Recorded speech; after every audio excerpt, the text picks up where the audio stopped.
y también su gran valor para todos. Para entender correctamente su misión hay que recordar la situación trágica en la cual vivía el pueblo árabe y la humanidad en aquellos tiempos, tiempos de politeísmo, de lucha, de maldad. El profeta Muhammad se imponía por su sabiduría y su gran fe y se determinó a cumplir con la voluntad de Dios, mostrando un camino para toda la humanidad hacia una vida recta, tanto a nivel individual como social. El profeta Muhammad quería dar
में लाएंगे तशरीफ मुस्तफा, मेरी लहद में लाएंगे तशरीफ मुस्तफा, आदत बना रहा हूँ दरूद व सलाम की, सल्लल्लाहु अलैका या रसूल अल्लाह व सल्लम अलैका या हबीब अल्लाह।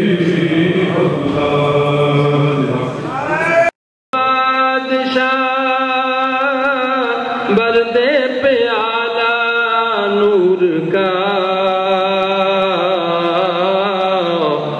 मैं गदा तू बादशाह, बरदे प्याला नूर का, नूर दिन दूना दे डाल सदका नूर का, नूर दिन दूना दे डाल सदका नूर का। माशाअल्लाह।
वो कि अल्लामा नूर अल-रूह साहब लिखे हैं और मुझे बात पर भी है जो ज़माने